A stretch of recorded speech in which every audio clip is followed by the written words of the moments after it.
নমস্কার, সকলকে আমার আন্তরিক শুভেচ্ছা অভিনন্দন ভালোবাসা রইল। সকলে নিশ্চয় খুব ভালো আছেন।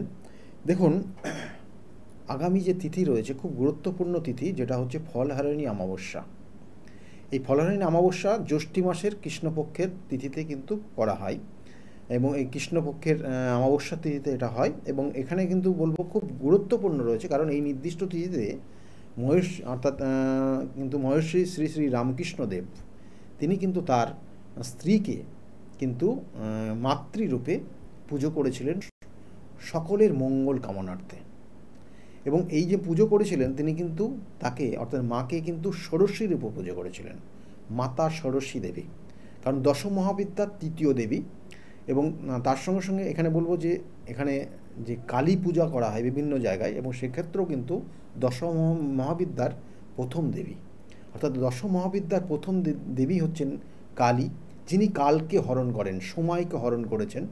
এবং কালের কবলে পড়ে এমন কিছু নেই যেটা বিনষ্ট হয়নি।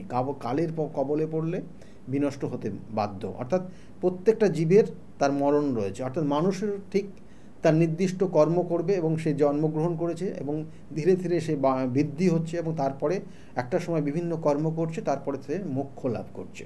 তাহলে এটাও কিন্তু একটা চক্রাকারে সে তার জীবনেও হয়। সেই সময়টাকে নিয়ন্ত্রণ করেন তিনি হচ্ছেন মহাকালী। তাহলে মহাকাল যেখানে, অর্থাৎ সেখানেই মহাকালী, বা যেখানে মহাকালী সেখানেই মহাকাল।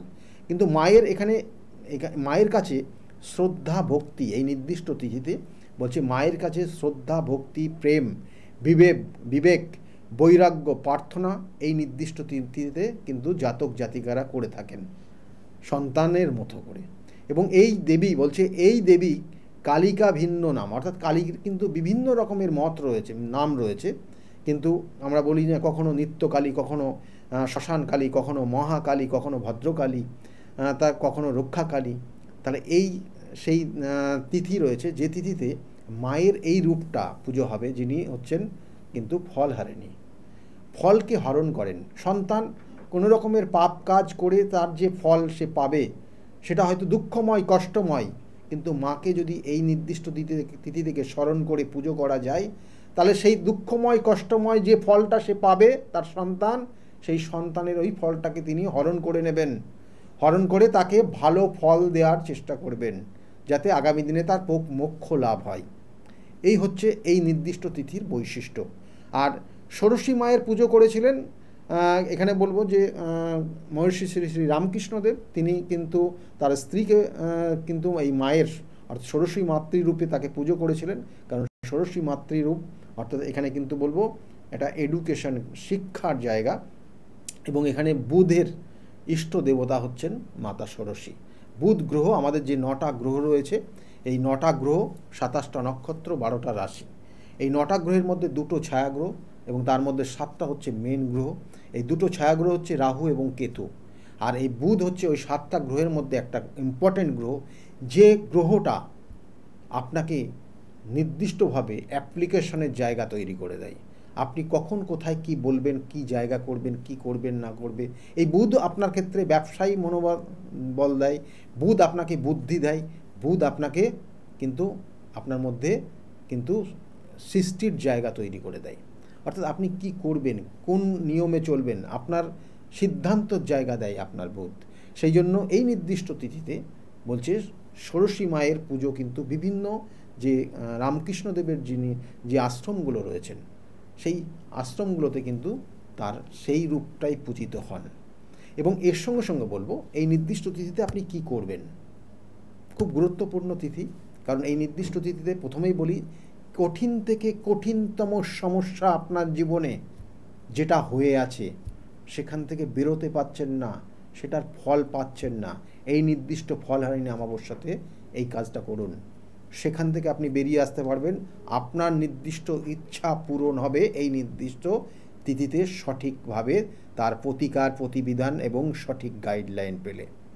আর যারা হয়তো করতে পারবেন না তাদের জন্য বলবো এই নির্দিষ্ট তিথি কি করবেন, কারণ এই ফলহারিণী অমাবস্যার তিথি বলছে এতটাই গুরুত্বপূর্ণ। যদি আপনার জীবনের দেখা যাচ্ছে সৌভাগ্য আসছে না, আপনার জীবনে সুখ সমৃদ্ধি আসছে না, আপনার জীবনের মানসিক শান্তি আপনি পাচ্ছেন না।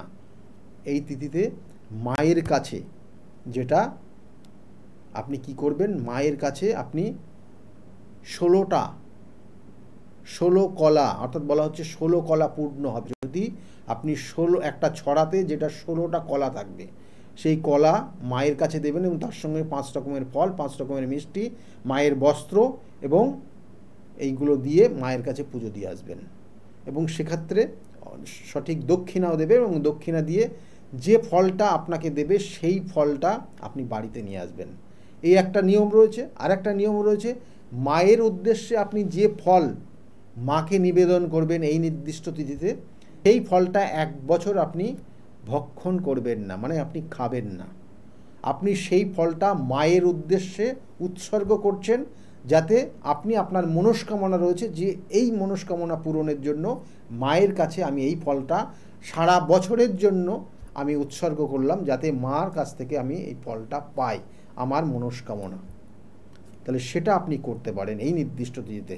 তারপরে প্রথম অবস্থায় কি করতে হবে, এইগুলো তো করলেন, তার আগ মুহূর্তে যেটা করতে হয়, গঙ্গা স্নান করতে হয় আগের দিন।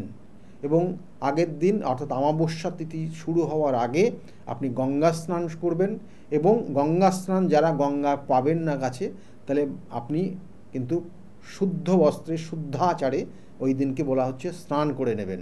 সেটা আপনি আপনার যথাসম্মত জায়গা বিশেষ। এবং এর সঙ্গে সঙ্গে বলা হচ্ছে যে এই অমাবস্যা যখন শুরু হবে ঠিক তখন থেকে মৌনী ব্রত, অর্থাৎ আপনি কারোকে দৃঢ়ভাবে কঠিন আঘাত দেবেন না, মানুষকে কোনো আঘাত দিয়ে কোনো কথা বলবেন না, বাক সংযম রাখার চেষ্টা করবেন এবং নিজেও কিন্তু সংযম থাকবেন আগের দিন থেকে। এবং বলছে যে এই মৌনী ব্রত চলাকালীন সঙ্গে সঙ্গে মা কালীর চরণে আপনার সাধ্যমতো কিন্তু মায়ের কাছে আপনি প্রার্থনা করবেন। আপনি যতক্ষণ এই মৌনী ব্রত চলবে, অমাবস্যার তিথি থাকবে, যতক্ষণ মায়ের পুজো চলবে, ততক্ষণ মায়ের কাছে বসে আপনি আপনার মনস্কামনা চাইবেন নিষ্ঠার সঙ্গে, অবশ্যই মা আপনাকে দেবে। এবং বলছে এই নির্দিষ্ট তিথিতে আর একটা ক্রিয়া হয় খুব খুব উন্নত মানের, এবং এই ক্রিয়াটা করলে পরে আপনার অনেক গ্রহ নক্ষত্রের তার পরিবর্তন হয়। যাদের চন্দ্র গ্রহ খুব খারাপ রয়েছে, যাদের মঙ্গল গ্রহটা খুব খারাপ রয়েছে, যাদের এই চন্দ্র মঙ্গল এবং রাহুর কানেকশান ডিস্টার্ব রয়েছে, রবি গ্রহ কানেকশান খারাপ রয়েছে, বৃহস্পতি খারাপ রয়েছে, তাদের ক্ষেত্রে কিন্তু এই 9টা গ্রহের জায়গাটা খুব বলবৎ হয় যদি আপনি ওই দিন নির্দিষ্ট দিনে গিয়ে অশ্বত্থ গাছের গোড়ায় চারিদিকে যদি আপনি 7 বার ঘুরতে পারেন। এবং সঙ্গে আপনাকে কি করতে হবে, তিল, কাঁচা দুধ এবং গঙ্গার জল মিশ্রণ করে ওই কিন্তু বট গাছের গোড়া, অশ্বত্থ গাছের গোড়া দিয়ে, যে অশ্বত্থ গাছের সঙ্গে বট গাছ এর বিবাহ হয়, সেই অশ্বত্থ গাছ এবং বট গাছের গোড়ায় আপনি চারিদিকে 7 বার ঘুরবেন।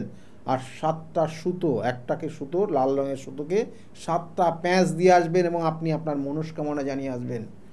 খুব গুরুত্বপূর্ণ তিথি, আপনার আশা পূরণ হবে। বলছি এই নির্দিষ্ট তিথিতে বলা হয় যে এই নির্দিষ্ট তিথিতে যেমন মহাকালী পুজো হয়, এই নির্দিষ্ট তিথিতে সেই রকম মহাদেবের পুজো হয়। খুব গুরুত্বপূর্ণ সেই চতুর্দশী তিথি এবং তার সঙ্গে সঙ্গে অমাবস্যা তিথি। এই অমাবস্যা তিথি এবং চতুর্দশী তিথিকে সঠিকভাবে কাজে লাগানোর চেষ্টা করুন। আপনার জীবনের হয়তো কোথায় হতাশার জায়গা হয়ে পড়ে রয়েছে, আপনি হয়তো জীবনে যেটা চেয়েছেন পাচ্ছেন না, তার সেই ফল পাওয়ার এই নির্দিষ্ট তিথি হচ্ছে ফলহারিণী মায়ের পুজো করা।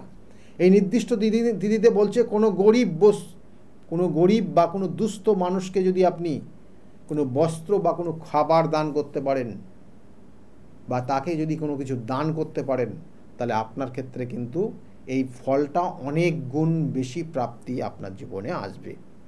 এবং এই নির্দিষ্ট দিনে বলছে যে সকল শিশুরা লেখাপড়া করে, কারণ এখানে লেখাপড়ার সঙ্গে কেন বললাম, কারণ এখানে এই নির্দিষ্ট তিথিতে কিন্তু মাতা ষোড়শী রূপে কিন্তু মহর্ষি শ্রী শ্রী রামকৃষ্ণদেব তার স্ত্রীকে পুজো করেছিলেন। যিনি ষোড়শী দেবী, তিনি হচ্ছেন বুধের কিন্তু ইষ্ট দেবতা। সেই ইষ্ট দেবী হচ্ছে মাতা ষোড়শী। সেই ইষ্ট দেবীকে যেমন আমরা পুজো করছি, সেই রকমই আমাদের বুধ হচ্ছে জ্ঞানের গ্রহ, আমাদেরকে জ্ঞানকে বাড়ায়। এবং তার সঙ্গে সঙ্গে স্মৃতিশক্তি বৃদ্ধি করার গ্রহ। সেই জন্য বলা হচ্ছে এই নির্দিষ্ট দিনে যদি আপনি কিছু জাতক জাতিকারা, যেগুলো আপনি আপনার সামনে আপনার কাছাকাছি দেখবেন, যাদেরকে, যে সকল শিশুরা লেখাপড়া করছে, যারা পড়াশোনার মধ্যে যে সকল বালক রয়েছে, তাদেরকে পড়াশোনার জিনিস দান করুন। তাতে কিন্তু আপনার ক্ষেত্রে এই ফলটা অনেক গুণ বৃদ্ধি পাবে। কারণ আমি বারবার বলি, একটা জাতক জাতিকার দেখা গেল কাল সর্প, কারণ গ্রহদোষ খণ্ডনের নির্দিষ্ট তিথি বলতে গেলে খুব গুরুত্বপূর্ণ তিথি এই ফলহারিণী অমাবস্যা।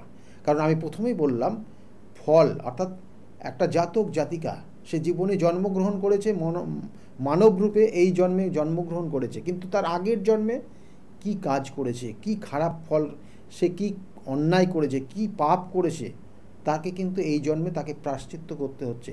অনেক জাতক জাতিকা দেখা তার পিতৃদোষ রয়েছে, কারোর ক্ষেত্রে দেখা গেল মাঙ্গলিক দোষ রয়েছে, যার কারণে তার বিবাহিত জীবনটা খুব ছন্নছাড়া জায়গা তৈরি হয়েছে।